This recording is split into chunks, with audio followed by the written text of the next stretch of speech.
Hello po sa inyong lahat mga ka-crypto. Ako po si Pinoy Crypto Trader. At sa video na ito ay atin pong pag-uusapan ang tungkol dito sa technical analysis kay Shiba Inu, kung saan ay nagpakita daw po siya ng isang bullish sign. Kaya ang tanong rito ay magkakaroon na kaya ito ng uptrend or aakyat na kaya ang kanyang market price dahil sa bullish sign na nagpakita na ito. At ayan, bago po tayo magpatuloy ay nais ko lamang po munang bigyang linaw ang aking disclaimer kung saan ang nilalaman po ng video na ito ay hindi po ito isang financial advice. For education and information purposes lamang po ang layunin nito. Maliban po dito ay nais ko na rin pong magbigay babala na wala pong kahit anumang group chat ang Pinoy Crypto Trader. Yan, the Shiba Inu price created a bullish candlestick on January 8, saving a breakdown from a minor horizontal support area. Kaya yan, is the bounce a sign of things to come or will the SHIB price eventually break down?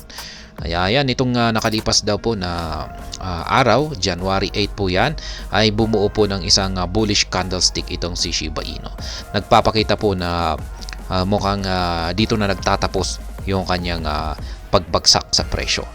Kaya nagpapakita po na ito na mukhang may isang mukhang tumama po ito sa isang minor na horizontal support area.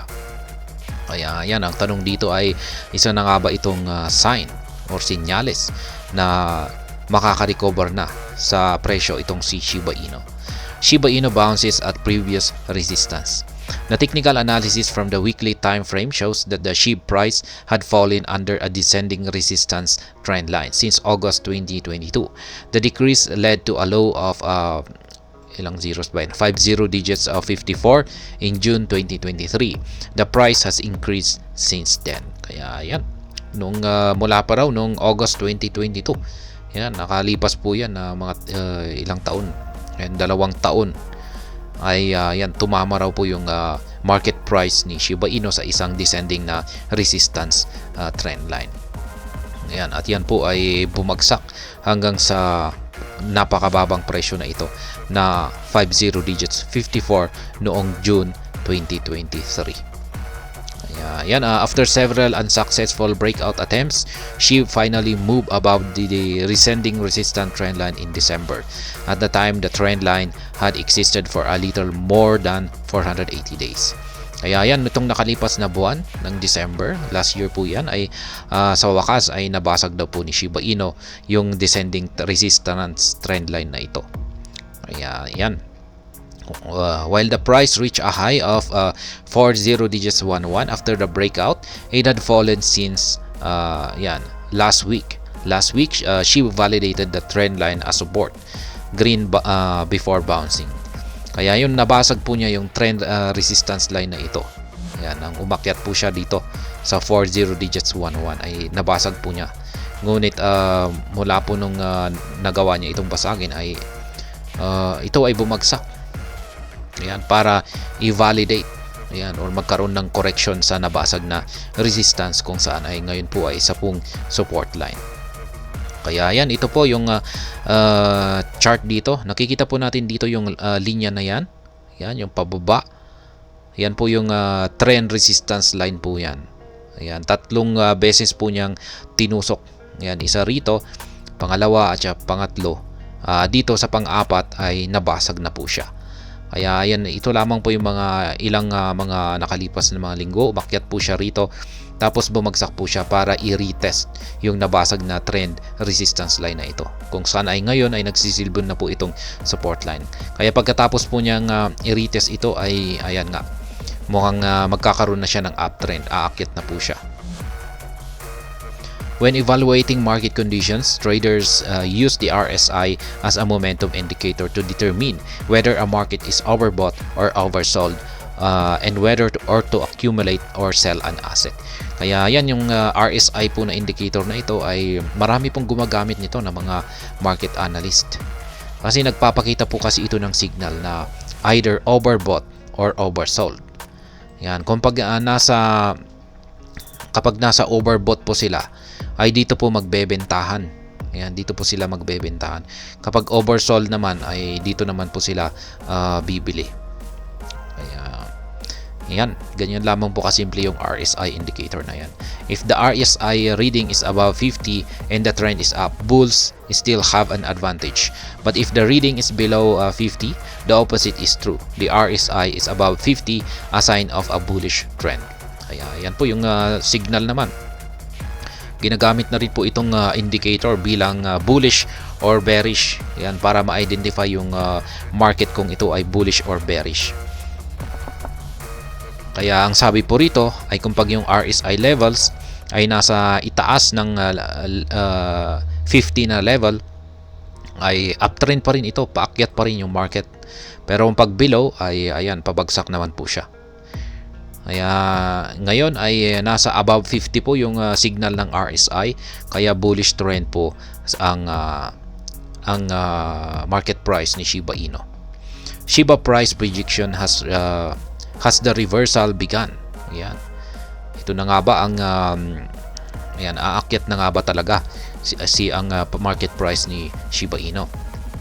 While the weekly time frame chart is decisively bullish, the daily one is on a leaning positive.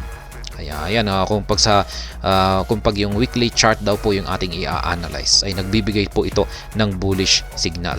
Pero yung daily chart naman ay medyo positive lamang daw.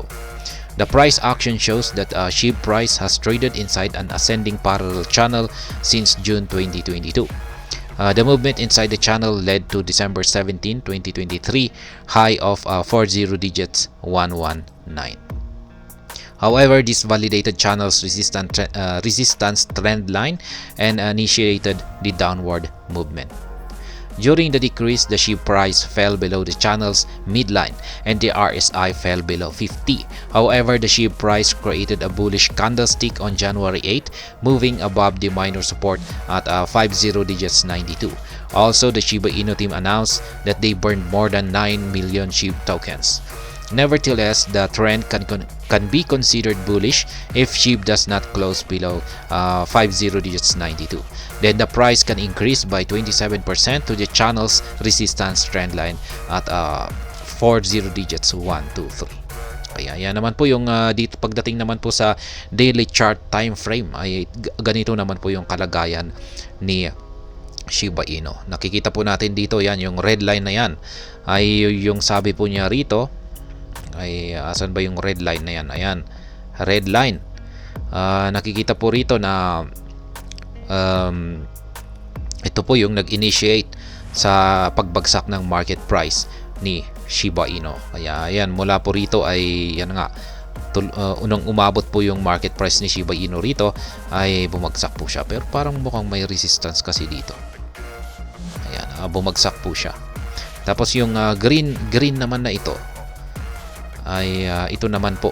Ayan, nung January 8 po yan, yung nabuo yung bullish candlestick. Ayan, na nagpapakita po yan ng support dito. May nabuong support dito. At mukhang siguro ay malamang ay baka ito na yung signal na aangat ang market price ni Shiba Inu sa mga susunod na araw. Kaya yan, kung hindi raw magsasara yung presyo ni SHIB malapit sa or sa ilalim ng yan 50 digits 92, yan ay considered po siyang bullish. Kaya yan naman po yung kanyang RSI, nasa ilalim po ng 50. Despite the bullish SHIB price prediction, a close below 50 digits 92 will invalidate the ongoing bounce. Then the price can fall 22% to the channel's support trend line at 50 digits 77. Kaya yan naman daw po ang mangyayari. Kung hindi po magsasara yung market price ni Shiba Inu, ayan yan, malapit po rito sa presyo na 50 digits 92 ay mai-invalidate daw po yung kanyang bounce dito o yung kanyang pagtalbog rito. Yan, at ang posible pong mangyari rito ay magpapatuloy po siya sa kanyang pagbagsak at pwede daw po siyang umabot hanggang dito sa lower trend line na ito, support line na dito sa ibaba. At yan po ay nasa mga presyong 50 digits 77. Kaya yan po ang posibleng mangyari rito. Kaya yan ang kalagayan ngayon ni Shiba Inu. Pwede po siyang umangat at pwede na rin po siyang bumagsak. Kaya depende po sa kanyang pagbasag po sa resistance line na yan na binanggit po kanina.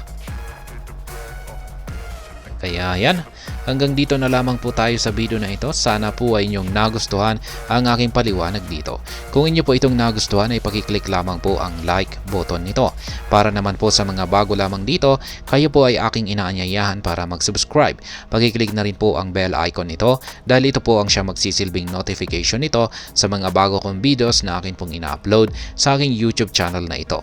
Marami pong salamat sa panunood. Ingat po tayo lagi at God bless po sa ating lahat.